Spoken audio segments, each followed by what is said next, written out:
श्री कृष्ण बोले थे कि अब तो मैं आपका कर्जदार हो गया हूं, जिस दिन आपको आवश्यकता होगी उस दिन मैं इस चीज को करूं। कृष्ण जी एक सभा में थे, तो उस समय पे एक व्यक्ति था जिसको श्राप मिला हुआ था कि तुम कृष्ण जी के हाथों ही मरोगे। उनको ये भी श्राप था कि आपको 100 जोक्स या इंसल्ट माफ। एग्जैक्टली। तो ये जब शिशुपाल आए, एरोगेंस बढ़ गया, तो इन्होंने देखा कि इस सभा में इतने बड़े बड़े लोग होने के बावजूद पैर किसके धोए जा रहे हैं? श्री कृष्ण की। पूजा किसकी हो रही है? श्री कृष्ण की। स्टार्टिंग वहां से हो रही है। अब शिशुपाल आके बुरा भला सबके सामने बोलने लग गया। श्री कृष्ण जी काउंटिंग कर रहे हैं, 98, 99, 100। जैसे ही इसके 100 हुए, सुदर्शन चक्र निकला और उसका वध हुआ। तो ये जब इस समय पे सुदर्शन चक्र निकला था ना, तो उनका उंगली कट गया। उस समय पे उस पूरे सभा में केवल द्रौपदी थी जिसने आके अपनी चुन्नी का थोड़ा सा मटेरियल उस उंगली में लपेट दिया था। और इसीलिए अच्छा। तो नाजीज के इधर जब युद्ध हुआ था, तो हिटलर ने बोला कि मेरे को ना एक टाइम ट्रैवल मशीन बना के दे दो। Time travel. हाँ, उसने बोला कि भाई मैं पहले फॉरवर्ड जाऊंगा, मैं पहले देख लूंगा क्या क्या हुआ है और उसके हिसाब से मैं अपने एक्शन चेंज कर लूंगा, और साथ में उसी के हिसाब से मुझे टेलीपोर्ट कराऊं। अब सीन क्या हो गया था कि उनका एक बंकर था जहां पर 12 साइंटिस्ट थे और एक मेन साइंटिस्ट था जो इस चीज पे काम कर रहा था। तो 12 के 12 को मतलब वहां पर फिर हिरासत में ले लिया, क्योंकि उनका वो एक्सपेरिमेंट आधा ही काम हुआ था, आधा फेल्ड हो गया था, उनको अरेस्ट किया था।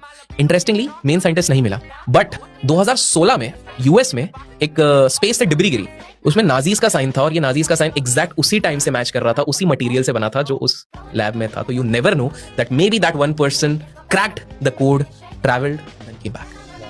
2015 में एक रिसर्च ने बात करी वाई क्रोमोसोम बोटलनेक के बारे में। जब रिप्रोडक्शन की बात करते हैं तो एक एक्स क्रोमोसोम होता है, एक वाई क्रोमोसोम होता है। एक्स एक्सिस लड़की, Correct. एक्स वाई आदमी। उनकी थ्योरी के हिसाब से आज से ठीक 7000 साल पहले अचानक से दुनिया की पॉपुलेशन कम हुई। उस इवेंट के पहले, जो भी XYZ इवेंट हुआ, उसके पहले हर 16 लड़के पे 16 मेन के अगेंस्ट पे एक फीमेल होती थी। इस इवेंट के बाद 5 फीमेल के अगेंस्ट पे एक मेल हो गया। इतना बड़ा फर्क मतलब। एग्जैक्टली। कौरवों के पास ऑलमोस्ट थी 25 लाख की आर्मी, और पांडवों की थी ऑलमोस्ट 15 लाख, और माना जाता है महाभारत में 99% खत्म हो गए थे, डिमोलिश हो गई थी। तो दिस साइंटिस्ट, उनको समझ में नहीं आया कि वाई क्रोमोसोम बोटलनेक क्यों हुआ है, लेकिन हमको तो पता है ना ये क्यों हुआ है। श्री कृष्ण जी को ये ज्ञात था कि अगर इस महाभारत में पूरी काया पलट सकते तो वो 2 योद्धा थे। एक योद्धा की तो हमने बात कर ली, दूसरा कौन हो सकता है? बिल्कुल सही, खाटू श्याम जी। बिल्कुल। श्री कृष्ण जी को तो पता था कि भाई इन्हें प्रार्थना करके 3 ऐसे बाण इन्होंने पाए हैं कि भाई वो 3 बाण में पूरे महाभारत खत्म कर सकते हैं। लेकिन जब इनको ये वरदान मिला था महादेव से, तो महादेव को ये चीज समझ में आ गई थी कि भाई ये तो एक्सट्रीम पावर हो गया। तो उन्होंने कहा कि बारबरिक ठीक है, आप ये लेके जाइए, लेकिन शर्त यह है कि आप जब भी कोई युद्ध होगा तो हारने वाली जो भी टीम होगी, वीकर टीम को ही आप यहां पर जाके सपोर्ट करेंगे।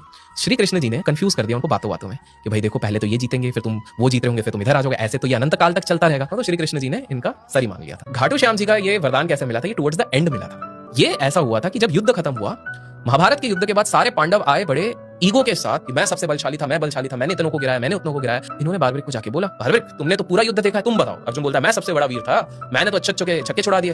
भीम कहता है अरे भाई दुर्योधन मेन था, मैंने भी उसको करा। तो बारबरिक ने शांतिपूर्वक सांस लिया